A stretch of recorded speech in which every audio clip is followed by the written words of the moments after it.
right, so we are here, episode 2, season 3. Very excited to be co-hosting with Dave, and of course we have Natasha Singh, who is our guest. What we're here to talk about a little bit today was back in January, we started a partnership with an organization, a nonprofit organization, Rahab's Daughters.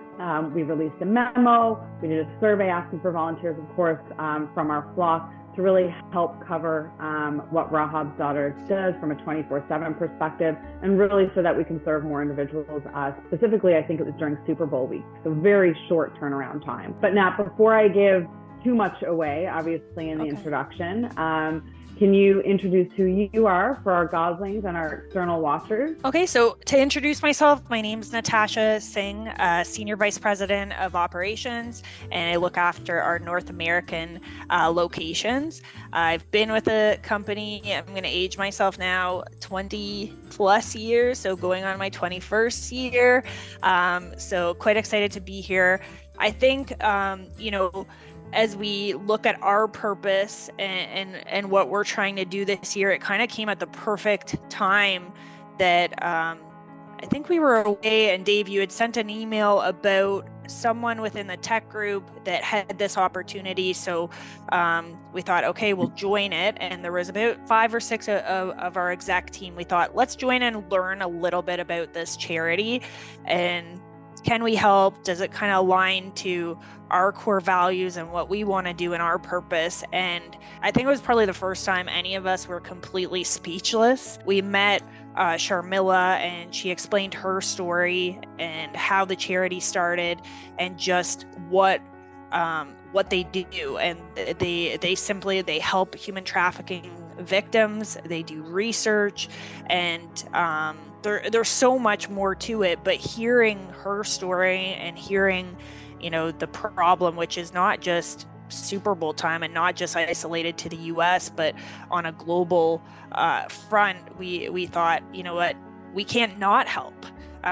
So we finished that call. We knew we had to help, and we wanted to do it. It was something really we hadn't really dabbled in from a charity perspective before. And then the recruitment efforts for volunteers came in shortly after that. So it happened very quickly, but we had no problems in getting volunteers to support this charity and their initiatives and what they needed to do. And Nat, the person that connected us was one of my friends from a group called Leader Impact Group, and his name's Angel Morales, and he is a real great person. He's always trying to help out wherever he can. So it was really wonderful that he thought of us as it related to this specific charitable cause. Maybe you can describe your experience, especially the fact that you met some of the folks on the ground in Phoenix. I had a pretty personal experience as it related to connecting with a charity. I was already going to Phoenix for a trip to see a client, and I said to Sharmila, is there any way I could meet with anyone there and just kind of get to know them? I had the chance to meet Ricky, just a fantastic person. He's their chapter director. Probably, I can't even say the words because I'll probably start crying, but we met, and then he continued to show me the research that our team did, and the impact that we had on people in the area, and just finding out about, I'm already going to start crying. I don't even cry.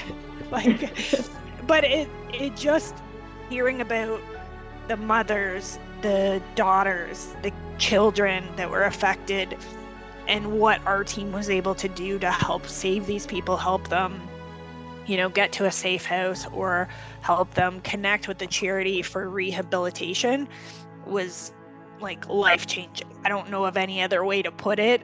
I don't know if I'm going to have the right words and to be able to describe it, but it definitely made an impact on the community within Phoenix, the charity, and I think personally for our Goslings. We had 660 incoming calls. We dialed 29,722 outbound calls.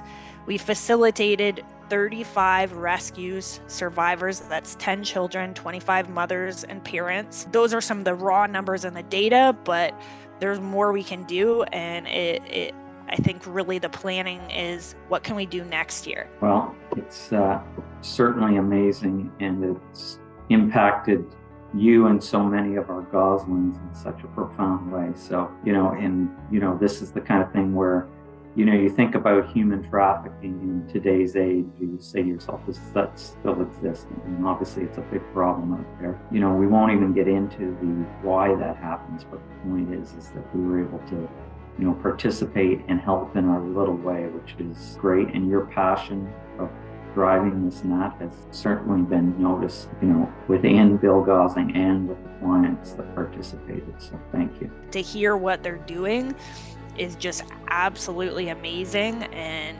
really excited to kind of see our involvement in it in the coming year.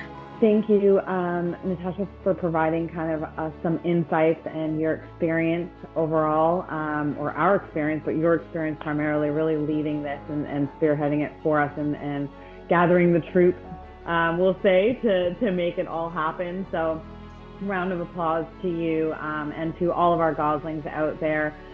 Thank you again for joining us for episode 2. We encourage you to send any ideas or suggestions to communications@billgosling.com, and see you next week. Thank you. Thank you.